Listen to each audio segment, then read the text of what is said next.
When Missy and I were in graduate school, we were part of a church, ministering at a church that had a summer series on Sunday nights. Different speakers would come each week and they would talk into a theme.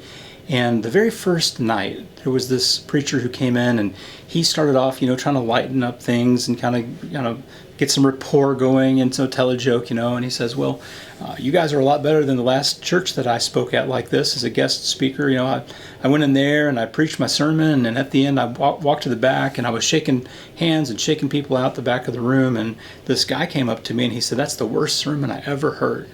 I said, really? The guy kind of walked off and meandered around to the back of the line, got back in line. He says, telling other people, oh, good job, thanks for your sermon. Well, this guy comes back up and he says, I can't believe you said all of that. I'm so irritated with you tonight, and I hope you never come back. And he said, whoa, I was really taken aback by that. And the guy walks on and he says, about that time an elder walks over and says, hey, let me just tell you something about Frank, Frank's not a problem. Don't worry about Frank. All Frank ever does around here is just repeat what he hears other people say, And so, we kind of get a little chuckle, kind of warm up the crowd. Well, the very next Sunday night to a week, the next speaker gets up and starts with the very same joke. You will not believe what happened to me the last time I was guest speaking.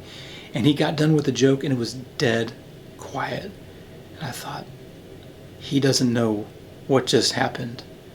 And I was learning preaching, I was learning ministry at the time. I was in seminary, and I thought to myself, you don't want to tell preacher stories. You do not want to put yourself in that position, not because something might get repeated, but because it's inauthentic, in my opinion. This is just my opinion. I would want the church to know that if my lips are moving, that I'm speaking truthfully. There is no harm in saying, if you're teaching a Bible class or a sermon, you run across a really great joke or a really great illustration, it just fits just right, which often they don't fit as well as we think they do.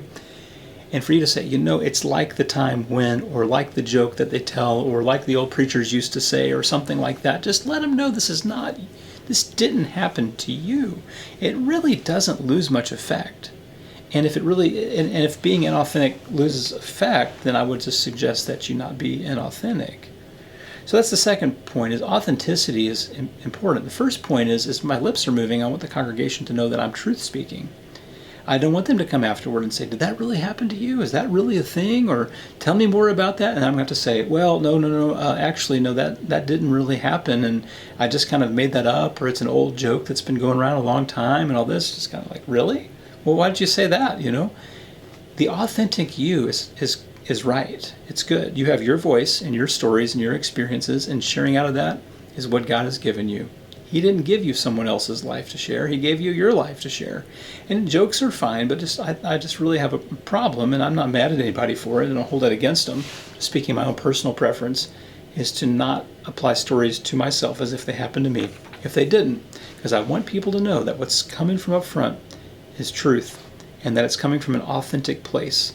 We're comfortable with our own selves, and we're speaking out of our own experience. Here's the third thing. Life is interesting enough as it is. Life is interesting enough without having to use someone else's story. God's brought you through a lot of things. Your story is enough. God's grace is sufficient. Yes, tell stories. Tell plenty of stories. Yes, tell jokes. There's some great jokes. Tell them. Let people know that you're not just all serious all the time. It's good for people to see that. But you don't have to take someone else's story and make it your own, because I think it does more harm than it does good. I would rather do the good of letting people know that what I'm saying is true, rather than the potentiality of doing harm, of them assuming that some of the things I'm saying are really not as they appear. And you could say, well, Matt, you're taking this too serious. Everybody knows that preachers do this and all that. Well, you don't have to do that. You don't have to do that. And so, again, I want to just reiterate this point. We all have a story. Your story is sufficient. Share your story. And if you don't think you're very good at that, I would challenge you to go back and think through how you became a Christian. Think through the moments when God's worked in your life and write those things down. And as things happen to you in life that are God moments, write those things down. Take out a notebook, write them down, and find the appropriate time to share your story. You. Because the congregation is in community with you, not with whoever that other person is. And you need to be you, and you need to share from your heart, from your experience, to the congregation to connect with them on a real, authentic, an intimate level that just doesn't take place when we act like we're somebody who we're not. You're going to say, oh, Matt, you're just too serious, you're a stickler and all this. So it's like, well, that's just where I'm at. And, you share in the comments what you think. Tell me where I'm off base. Tell me that I'm taking it too seriously, or say, yeah, right on. I've been in the same boat. You need to be able to trust your preacher.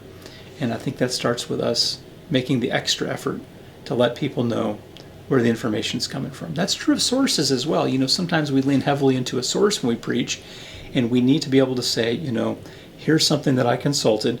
Very hard to do with every point in a sermon. You may consult 10 or 15 books, and you can't stop 10 or 15 times in a sermon to say, this little line came from here, or this little thing came. But we should be able to at least give people an idea and give credit where it's due for the thoughts that we use and the way that we use them. And so God has entrusted you with a voice and with a perspective, and it's totally fine for you to use it. So thanks for watching. Please subscribe, pass it on to a friend, and we'll catch you next time.